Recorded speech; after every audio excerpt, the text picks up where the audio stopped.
Assalamualaikum warahmatullahi wabarakatuh.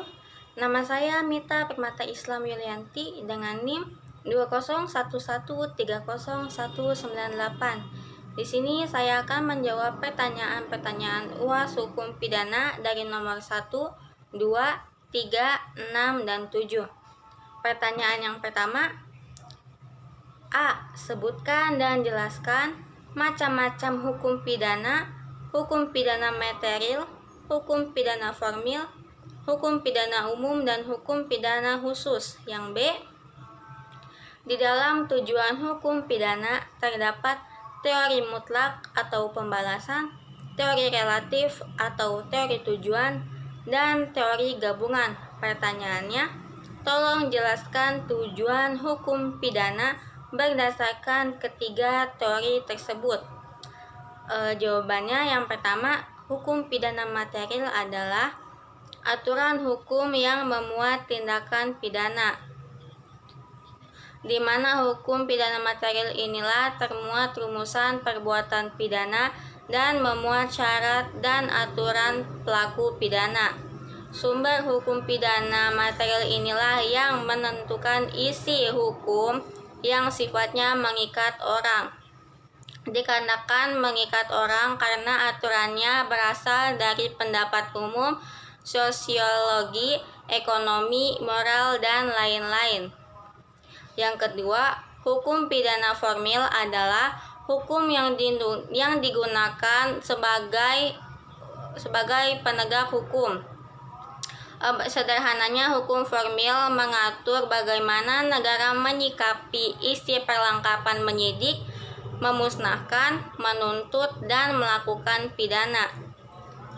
Hukum pidana umum adalah hukum yang berlaku untuk semua penduduk dan kewarganegaraan Indonesia tanpa pengecualian. Dalam sehari-hari, hukum pidana umum tertulis dalam hukum perundang-undangan KUHP. Hukum pidana khusus adalah hukum yang diperuntukkan untuk orang-orang tertentu, khususnya untuk saksi pidana dan kasus di luar KUHP. Adapun tujuan teori pidana dalam hukum pidana yaitu 1. Teori pembalasan. Teori pembalasan adalah membenarkan pemidanaan yang dilakukan seseorang dalam melakukan tindakan pidana terhadap pelaku mutlak, dan harus diadakan pembalasan yang berupa tindak pidana. Yang kedua adalah teori tujuan. Teori tujuan adalah membenarkan pemidanaan yang berdasarkan atau tergantung kepada tujuan pemidanaan, yaitu untuk perlindungan masyarakat atau pencegahan terjadinya kejahatan. Ketiga, teori gabungan. Teori gabungan adalah yaitu tujuan pemidanaan bersifat plural karena menggabungkan antar prinsip-prinsip relatif atau tujuan atau absolut atau pembalasan sebagai satu kesatuan. Soal nomor 2, berdasarkan berlakunya hukum pidana menurut waktu, terdapat asas legalitas.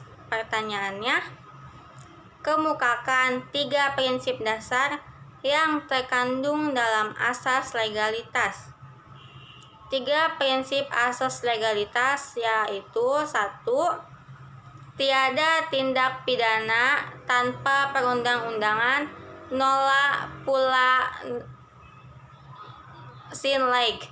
Yang kedua, tidak ada hukuman tanpa perbuatan pidana, nulla pona sin crimin.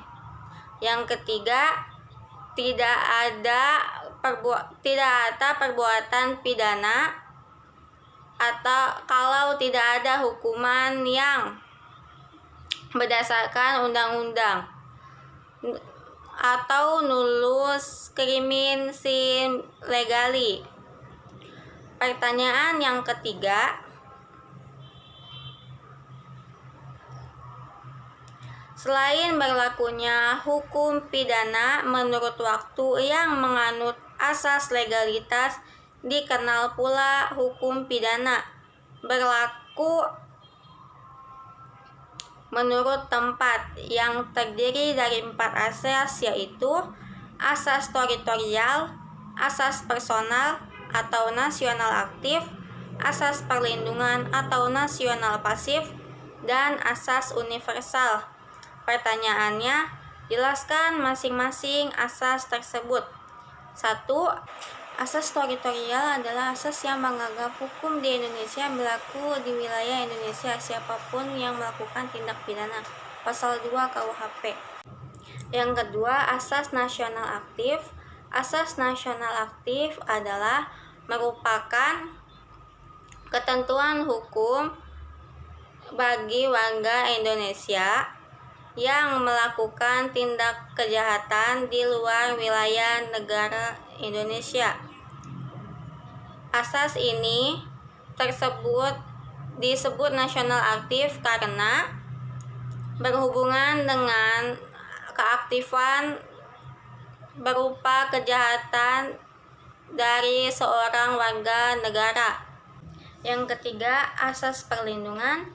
Asas perlindungan adalah asas yang memperluas berlakunya ketentuan-ketentuan hukum pidana Indonesia di luar wilayah Indonesia berdasarkan atas kerugian yang dilakukan amat besar yang diakibatkan oleh beberapa kejahatan, sehingga siapa saja yang termasuk maupun orang asing yang melakukannya kemana saja pantas dihukum oleh pengadilan Indonesia. Yang keempat, asas universal. Asas universal merupakan asas yang menyatakan setiap orang yang melakukan perbuatan pidana dapat dituntut Undang-Undang Hukum Pidana Hukum Indonesia di luar wilayah negara untuk kepentingan hukum bagi seluruh warga negara atau seluruh dunia. Pertanyaan yang keempat, sebutkan unsur-unsur percobaan dan berikan contoh dan dasar hukumnya. Unsur-unsur percobaan yaitu 1. Adanya niat melakukan kejahatan. Kedua, adanya permulaan pelaksanaan. Yang ketiga, tidak selesainya tujuan karena bukan keinginan sendiri. Contohnya, seseorang ingin mencuri mobil warga di dalam pekarangan rumah. Tindak pidana yang dilakukan ini adalah percobaan pencurian sesuai pasal 53 ayat 1 JO, pasal 363 ayat 1 angka 5. Soal nomor 7, sebutkan jenis-jenis penyertaan dan berikan contoh masing-masing pernyataan tersebut dan disertai dasar hukumnya. Jenis-jenis penyertaan yaitu 1.